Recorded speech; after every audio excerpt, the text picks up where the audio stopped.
Like it or loathe it, the idea of reverse grid races in Formula 1 simply will not disappear. After an unsuccessful attempt to introduce the format into this year's unique schedule, F1 plans to table it again for 2021. But why is F1 so keen to make it happen? What stopped reverse grid races happening in 2020, and why should it be any different for next year? Before we tackle those questions, make sure you let us know what you think about reverse grid races. Check out our poll in the community section of our channel and leave a comment on this video. Subscribe to our channel and click the notifications button to stay up to date with everything we have to offer, and give this video a like even if you're not a fan of reverse grids. Just do it for us. Now let's dive into F1's push for reverse grids and why it seems to be a matter of when they are introduced, not if.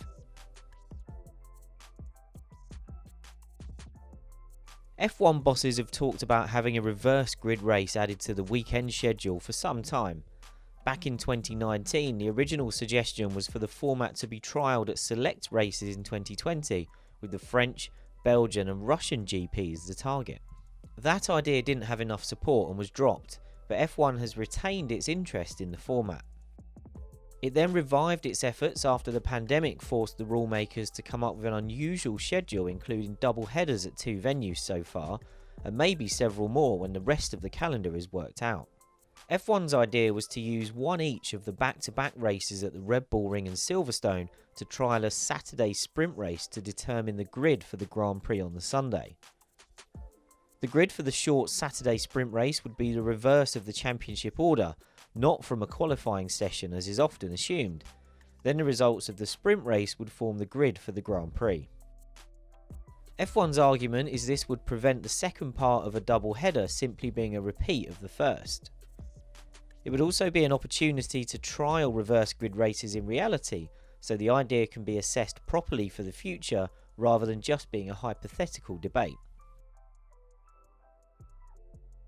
The idea was tabled so late that it was subject to an F1 rule that stipulates unanimous agreement is required from all 10 teams to change any of the sporting regulations after April 30th.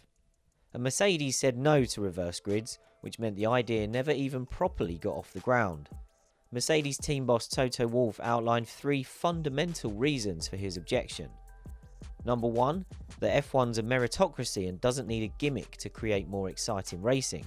Number 2, the unplanned consequences, that teams could game the system by retiring a struggling driver in the first Grand Prix to guarantee themselves pole position for the following weekend's qualifying race. He also suggested that midfield teams racing too hard could result in more incidents and retirements. Number 3, that fastest cars would be penalised and slower cars rewarded, so Mercedes felt the push for reverse grids was opportunism from the worst teams.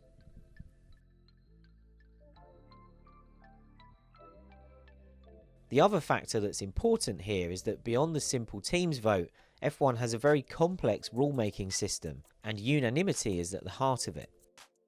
The first stage is the strategy group, which comprises FIA and F1 representatives and only 6 teams: Ferrari, Red Bull, McLaren, Mercedes, Williams, and the highest finishing other team in the previous year's Constructors' Championship, which is presently Renault.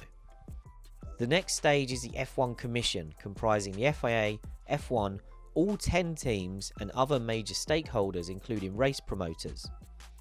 This structure, which requires unanimity throughout before a new rule even makes it to the FIA World Motorsport Council for discussion and ratification, has made it very difficult to force through major changes. But that's changing from 2021, and F1 is quietly confident that will help it force through reverse grids. From next year, F1's governance process is being massively simplified. There'll be a 30-member rule-making body with a split of 10 for the FIA, 10 for F1 and 10 teams, and unanimity will no longer be needed. From those 30 members, 25 votes will be required to approve a rule change tabled before May the 1st of the season in question. Even after that date, there's no need for unanimity. A bigger majority of 28 votes will suffice.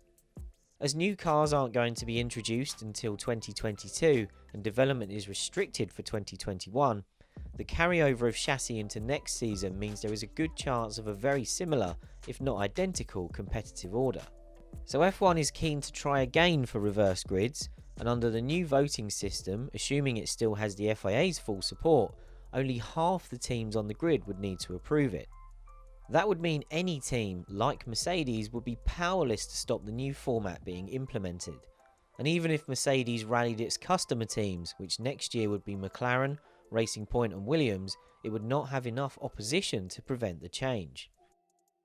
Reverse grid qualifying races seem to have every chance, therefore, of being incorporated into the 2021 season, but they will not be implemented at every Grand Prix, instead tailored to certain events. So that's the full story on F1's reverse grid push, what's held it back so far, and the crucial change coming for 2021 that could bulldoze the current opposition.